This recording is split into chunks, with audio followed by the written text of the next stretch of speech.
en direct sur Lilmod. Shalom à toutes et à tous, on est très heureux de se retrouver comme chaque vendredi avec le Rav Yehuda Ben Ishai de la communauté d'Emouna Shlema. Et aujourd'hui, le cours est également l'Elou Nishmat Avihu Mori Eliaou Ben Aaron, puisque son jour de décès sera demain, Parashat Rei Sarah.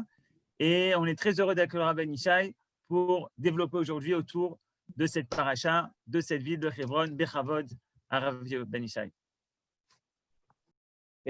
תודה רבה, שבת שלום, לעילוי נשמת, באמת האדם החשוב שזכינו להכיר אותו ושהיה גם בקהילתנו, תקופה אמנם קצרה, אבל קטנה בכמות וגדולה באיכות. Alors, comme vient de nous l'annoncer Aaron, on va effectivement étudier la paracha de Chayei Sarah, et la paracha de Chayei Sarah est une paracha qui est très particulière parce qu'elle nous fait rencontrer la suite des générations. Le peuple d'Israël, par définition, est un peuple qui ne considère jamais seulement la génération présente, mais qui est toujours préoccupé par les générations qui ont précédé et surtout les générations qui vont venir. Alors, pourquoi je dis ça? Parce que notre paracha commence par le départ de Sarah. Sarah nous quitte, et c'est pour ça que cette paracha est liée à Hebron, puisque Avraham Avinu a acheté ce caveau de Maharat Marpella pour y déposer Sarah à côté du premier homme et de sa femme, Adam Rishon et de Chava. Et dès après, on part en chemin avec Eliezer pour chercher la femme qui va convenir à Yitzhak. C'est-à-dire juxtaposer les deux sujets, le départ de Sarah et la suite de Abraham et de Sarah par l'intermédiaire de Yitzhak et de Rivka. Ce n'est pas par hasard que la Torah, dans notre paracha, met à côté, liées l'une à l'autre, ces deux phases de notre histoire, donner du kavod à Sarah, qui, avec Abraham, sont les bases et sont les fondations de notre peuple, et voir que Abraham, tout de suite après le départ de sa femme, se mobilise et mobilise son serviteur fidèle Eliezer pour assurer la suite, pour assurer une continuité. Et ne pas tomber dans la nostalgie de ce qui a été, mais tout de suite être préoccupé et intéressé à la construction du futur, à la construction de la suite de Abraham et de Sarah par son fils bien-aimé Yitzhak. Et Eliezer doit aller chercher une femme pour Yitzhak dans des conditions très particulières. En effet, pour cela, il doit retourner à Haran, d'une part. D'autre part, Abraham lui interdit évidemment de prendre une fille pour Yitzhak des peuplades de Canaan à cause de leurs mauvaises midot. Plus que cela, Yitzhak a besoin évidemment de se marier avec une femme qui est capable de continuer la voie de Sarah, qui doit aller sur la trace de sa mère. Et ça, c'est pas du tout évident, surtout à Haran. Là-bas, la civilisation, les mœurs et les coutumes ne considèrent pas forcément qu'une fille doit garder toute son honnêteté et toute sa pudeur jusqu'au temps de son mariage. Malheureusement, on a connu ces civilisations et peut-être qu'elles ont même encore certaines, elles ont place dans la civilisation du monde en général, le peuple d'Israël, lui, est toujours préoccupé par la construction d'un foyer qui soit aussi un mikdash. En fait, nos sages vont nous révéler que dans la tente de Sarah, il y avait un Beth Amikdash. Pourquoi est-ce que la tente de Sarah était un Beth Amikdash? Parce qu'on y trouve 3 éléments qui nous rappellent le Beth Amikdash. En effet, dans la tente de Sarah, il y avait les Nérot qui restaient allumés une semaine entière. Sarah allumait les Nérot de Shabbat, comme aujourd'hui, vendredi, et les Nérot restaient allumés pendant une semaine entière. Elles ne s'éteignaient pas, elles restaient miraculeusement allumées comme la menorah dans le Beth Amikdash. Le pain de Sarah avait une bracha particulière, comme le pain qui était déposé sur Shulchan Lechem Apanim, où les Kohanim en mangeaient une très petite quantité et ils étaient tout de suite rassasiés. Il y avait la bracha dans le pain que Sarah préparait. Et au-dessus de la tente de Sarah, on avait un nuage qui venait en fait montrer que la Shrina était présente dans cette demeure, dans la demeure d'Abraham et dans la demeure de Sarah, et ça va revenir dans la demeure de Yitzhak et de Rivka. Alors, Eliezer est conscient de tout cela. Eliezer était un homme qui est très sage. Il avait énormément étudié chez son maître Abraham, qui lui avait transmis beaucoup de son savoir. Et donc, il connaissait tout cela. Et il part à l'aventure. Il doit découvrir cette femme-là et la découvrir dans un endroit, dans un lieu qui a priori n'est pas forcément celui où on trouvera aussi facilement que cela une femme qui convient à Yitzhak. Alors, il a une démarche qui paraît surprenante, nous disent nos sages. Cette démarche consiste à poser un signe et attendre que le signe se réalise. Nous allons lire ensemble ce verset dans le chapitre 24. Voilà que le verset nous dit, le verset 14 au chapitre 24, Perek Kav Dalet, Pasuk Yud Dalet. Eh bien, la jeune fille à qui je dirais, veuille pencher ta cruche. Voilà, Aaron nous a mis le verset sous les yeux, on va le lire. Ve'aya an-na'ara, asher omar elea atina kadech ve'eshte, ve'amra shete, ve'gam gemalecha ashke, ota ochachta le'avdecha le'itzchak, uva eda ki asita chesed im Adoni. Je traduis le verset. Eh bien, la jeune fille à qui je dirai, veuille pencher ta cruche, que je boive, et qui répondra, bois, puis je ferai boire aussi tes chameaux. Puisses-tu l'avoir destinée à ton serviteur Yitzhak, et puisse-je reconnaître par elle que tu t'es montré favorable à ton maître. Donc voilà, qu'est-ce que l'on voit dans ce verset que l'on a maintenant sous les yeux? C'est que Eliezer, qui sent que sa mission est énorme. Alors il pense qu'il n'a pas le choix et il va jouer un peu à la devinette. En effet, il arrive à un endroit qui lui est inconnu, il débarque avec des chameaux et il doit trouver la femme idéale qui convient à Yitzhak sans qu'auparavant il ait eu le temps même de faire une enquête. Vous comprenez que ça demande beaucoup de choses, ça. Que Eliezer arrive à trouver du premier coup le shidduch de Yitzhak sans qu'il ait eu le temps auparavant de se renseigner, et il demande à Kadosh Baruch Hu de l'aider. Alors comment il lui demande de l'aider? Il fixe un signe.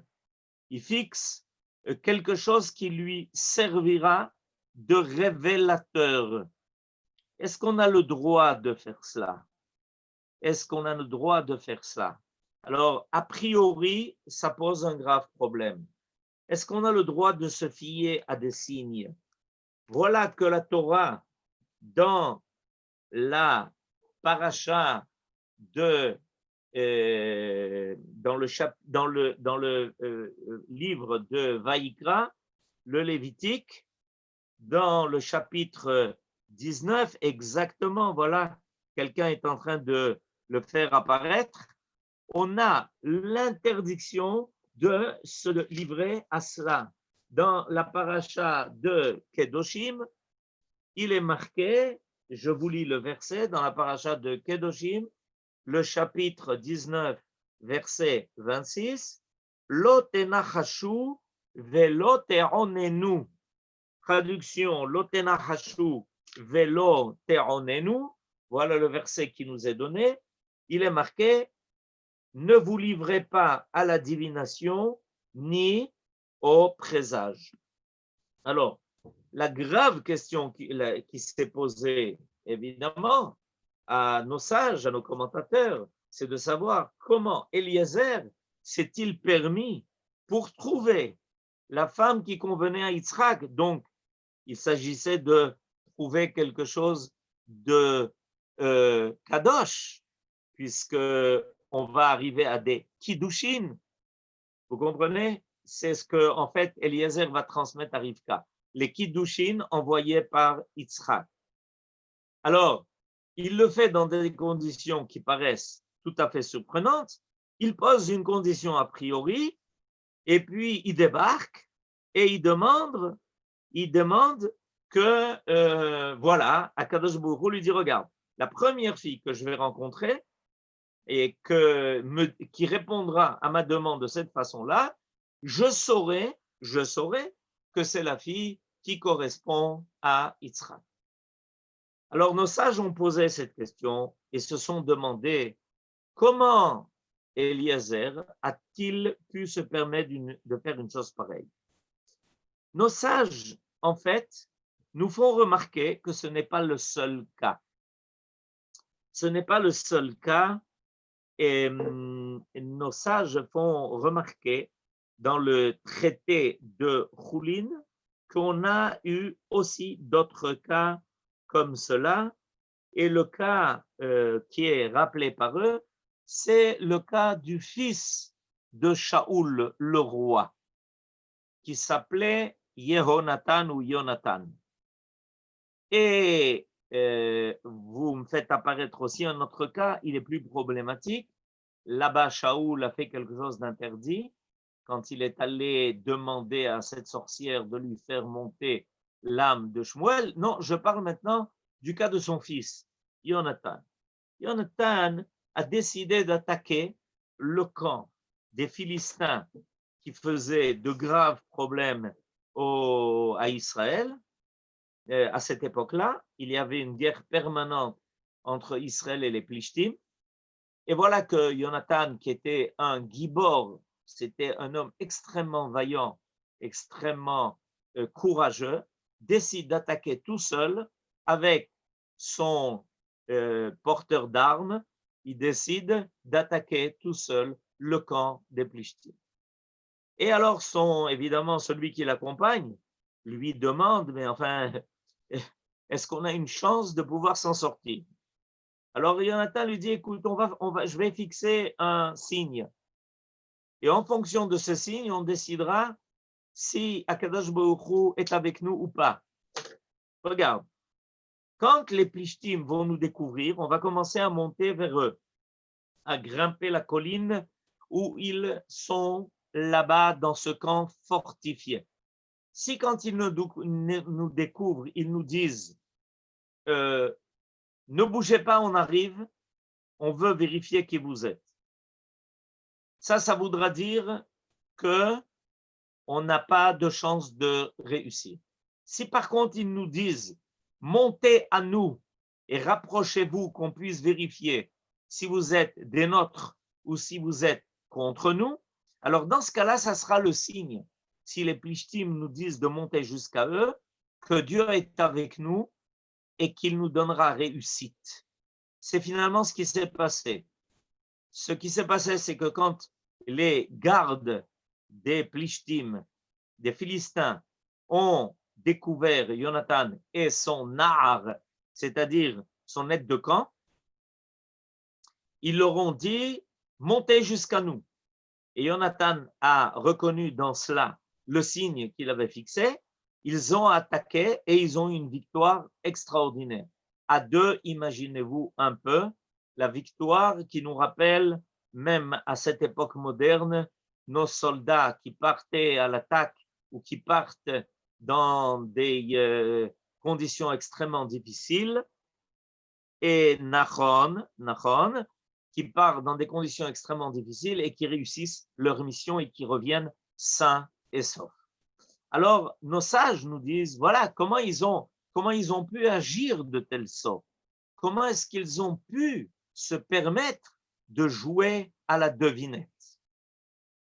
Alors, on va aujourd'hui donner réponse à cette question parce que, en fait, ça nous concerne peut-être tous.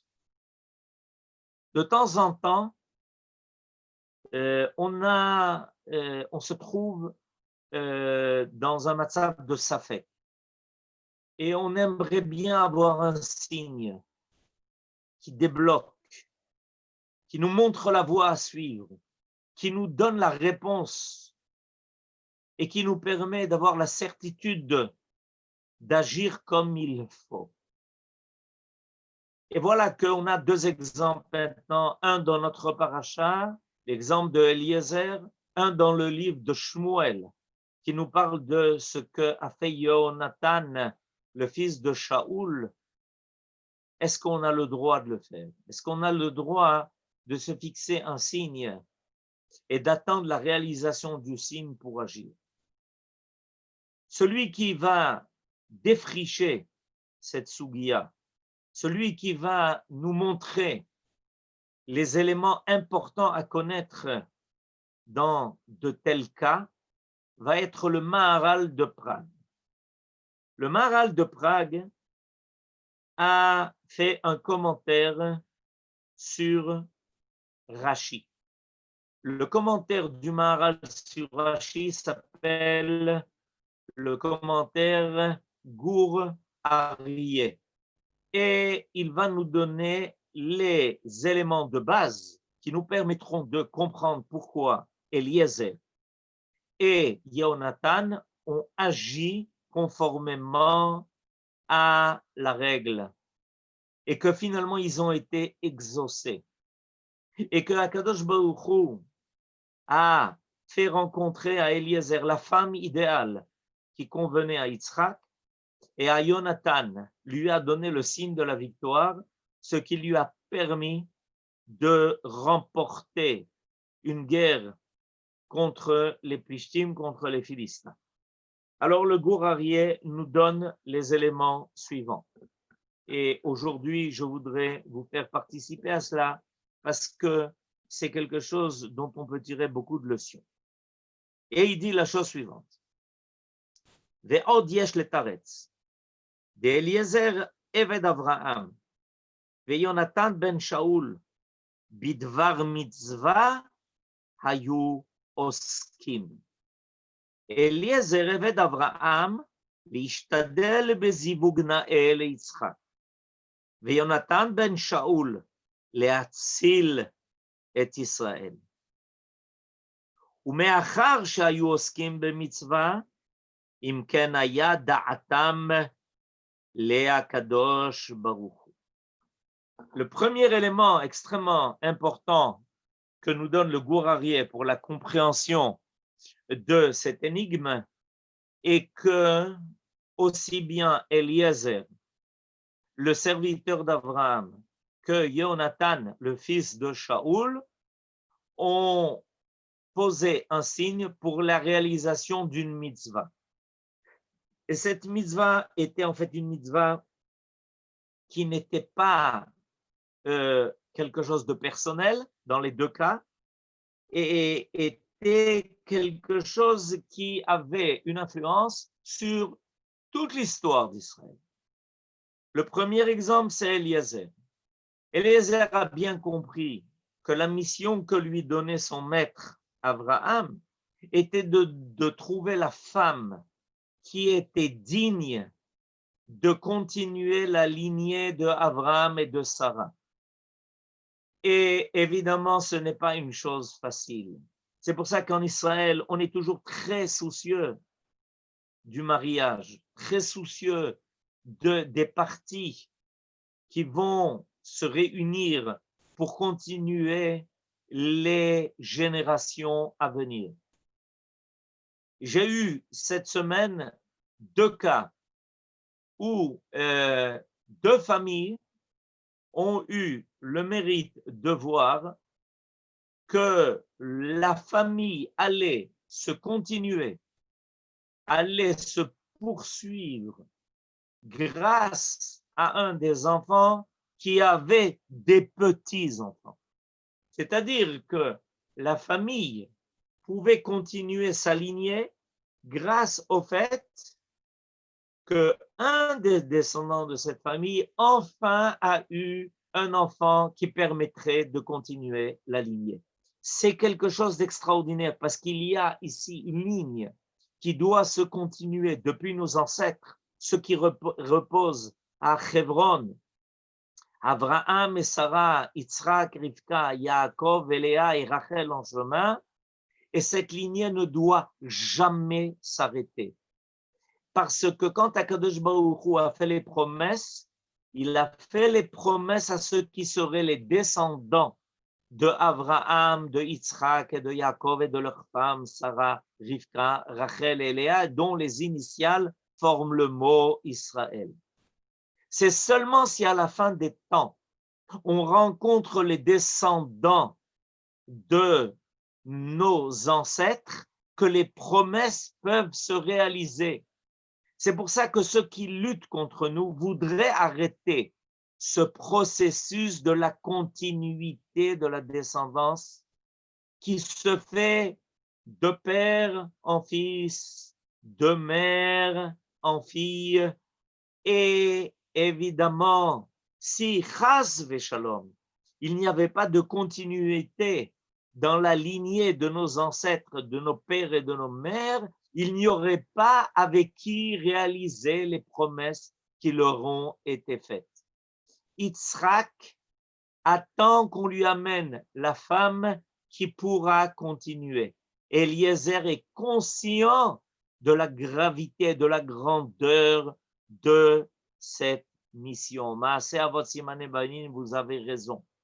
Et c'est pour ça que quand un marié se marie, on a l'habitude de lui lire, quand il monte à la Torah le Shabbat qui suit son mariage, Ve'Avram Zaken, pour dire au Khatan, tu vois, tu fais exactement ce qui a été fait à l'époque de Abraham.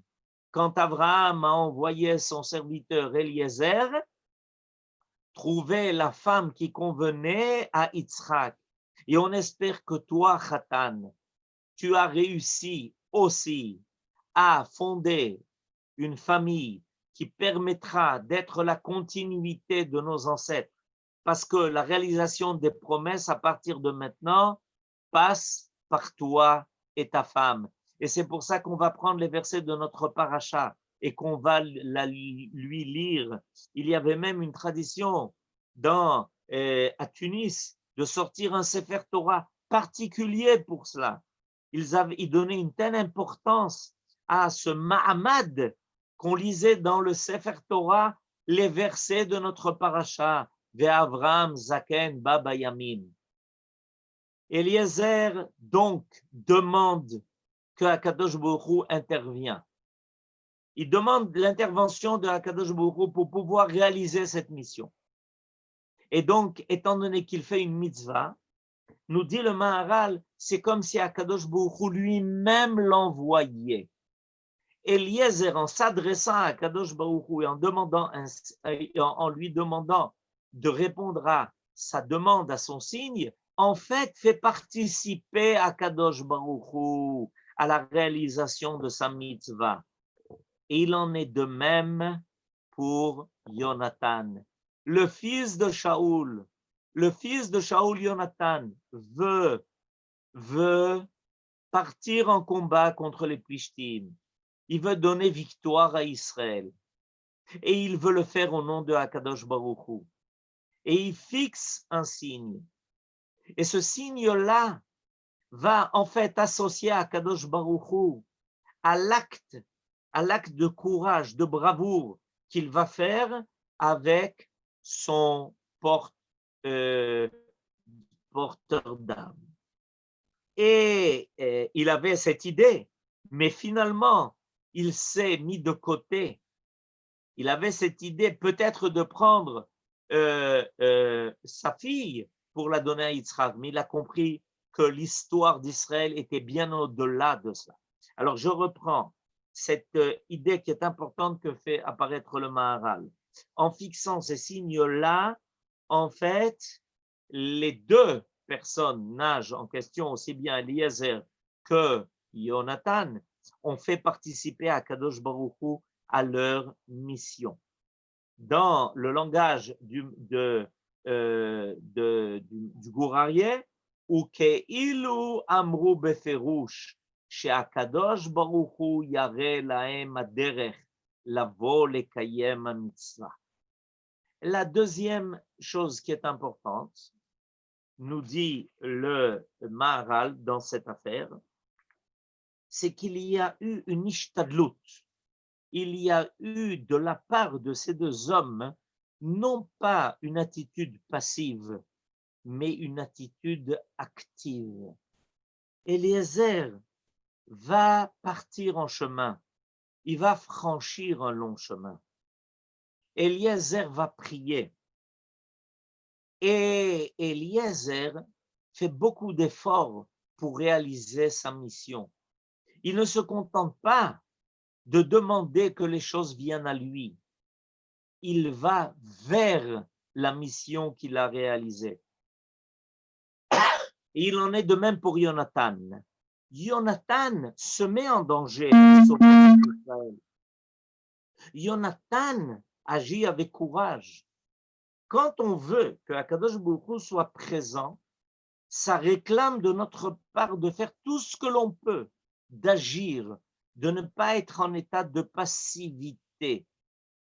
Et à ce moment-là, Akadosh Baruch Hu viendra compléter. Il viendra compléter nos actes, il viendra compléter nos demandes, il viendra être celui qui va parfaire ce que nous, les hommes, avec nos limites, nous sommes capables de faire. Il y a aussi donc ici quelque chose de très important. C'est pour ça que quand on réclame de Akadosh Baruch Hu des simanim, quand on réclame de Akadosh Baruch Hu des signes qui vont nous permettre d'avoir la confiance nécessaire pour réaliser notre mission, il faut, nous dit le Maharal, être conscient que ça a demandé de notre part déjà beaucoup d'efforts. Ça nous a demandé d'être des gens qui soient pratiquement des gens qui ont fait le maximum, tout ce qu'ils pouvaient faire. Et la troisième chose qui est importante, d'après le Maharal, c'est que on ne fixe pas quelque chose d'arbitraire. Et là, je voudrais faire ressortir quelque chose d'important. Quand on demande de la part de Akadosh Baruch Hu un signe, il doit y avoir un lien entre ce que l'on demande à Akadosh Baruch Hu et le siman que l'on attend. Ça ne peut pas être quelque chose d'arbitraire. Et le Maharal nous fait remarquer que les signes qui ont été fixés par Eliezer et par son serviteur le serviteur d'Abraham et par Jonathan, le fils de Shaoul, n'ont pas été des signes arbitraires. Si on reprend le verset dont je vous ai parlé, le verset 14 dans le chapitre 24, le verset où Eliezer demande, eh bien la jeune fille à qui je dirais veuille pencher ta cruche, alors Rashi là-bas a une remarque extrêmement importante. La remarque de Rashi sur ce verset est que quand Eliezer a fixé ce signe-là, en fait, il a fixé un signe de Gmilut Chassadim de la part de Rivka. Il n'y a pas eu quelque chose ici qui était arbitraire. Il y a ici quelque chose qui était lié à ce qu'il cherchait. Je lis Rashi à propos de cela. Ata ochachta reuya ilo shetee gomelet chassadim vekedai leikanes beveito shel Avraham. Le signe que Eliezer a fixé était un signe où il voulait voir la bonté, la capacité de donner, la capacité du don de soi, qui était absolument nécessaire dans la famille d'Abraham. Donc, quand Eliezer a fixé ce signe-là, d'une fille qui serait capable de lui donner à boire et de donner à boire à tous les chameaux, comme on le sait, c'est une tâche extrêmement longue et difficile. Là, le signe qui a été fixé par Eliezer n'a pas été arbitraire. Des fois, on rencontre des gens qui veulent quelque chose de tout à fait arbitraire pour être sûr de réussir. Ça, c'est une erreur, nous dit le Maharal. Akadosh Baruch Hu n'agit pas de cette façon. Il doit y avoir quelque chose de logique qui lie ce que l'on fait et ce que l'on demande. Et ça, c'est très important. Quand c'est arbitraire, c'est de la devinette, c'est du devinage, c'est peut-être jouer à ce à quoi avaient l'habitude ceux qui se trouvaient dans cette civilisation idolâtre. Nous ne jouons pas avec l'arbitraire. Il en est de même pour Jonathan, le fils de Shaoul. Jonathan, le fils de Shaoul, quand il fixe ce signe-là, il fixe un signe qui est en rapport avec la capacité d'arriver à surmonter l'ennemi. En effet, Jonathan a dit la chose suivante. S'ils nous disent de monter vers eux, ça veut dire qu'ils ont peur de sortir de leur forteresse. Alors ils attendent que l'on arrive jusqu'à eux. On décèle par là une peur chez l'ennemi.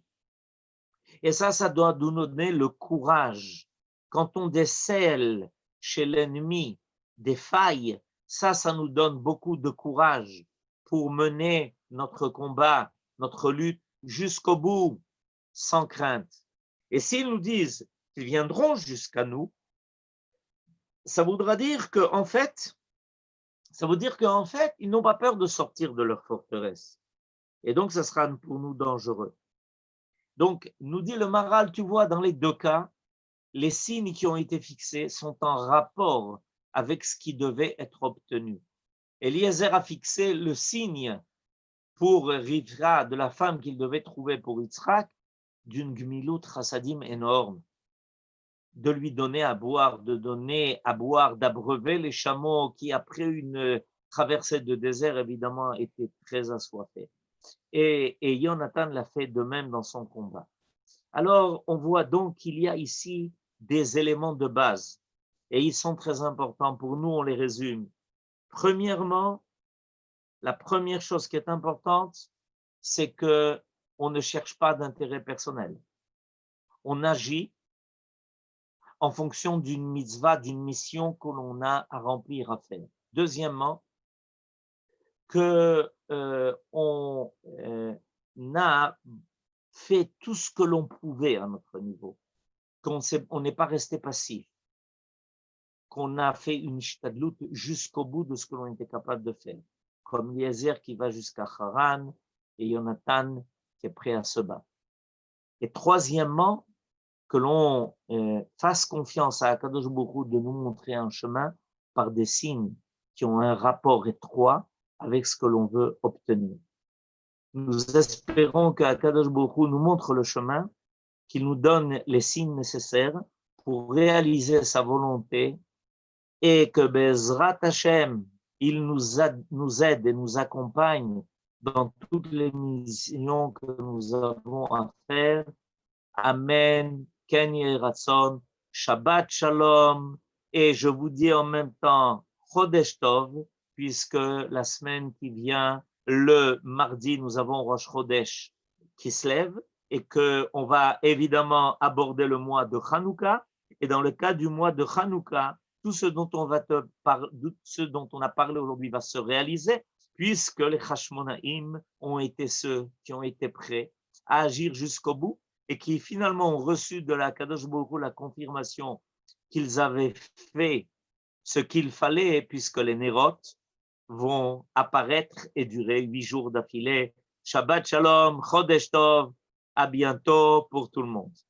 Toda Rabba, Rav, merci beaucoup. Comme à notre habitude, on va finir avec une musique. Mazal Tov au Rav, puisque le Rav a la bar mitzvah de son petit-fils, Nahon. Et ça fait plaisir aussi d'annoncer les smachot, les joies. On va finir en musique. Et le Rav, on aura le plaisir de le retrouver mercredi matin, puisque le mercredi matin, il donne maintenant un cours en hébreu par Midreshet Ren. Midreshet Ren, c'est en général pour les femmes. Mais... Pas mercredi, mardi matin. Mardi, pardon, c'est-à-dire mardi. Donc mardi matin, ce sera mis sur le groupe. On a commencé la semaine dernière, je n'ai pas eu le temps de le diffuser, mais mardi matin, il y a un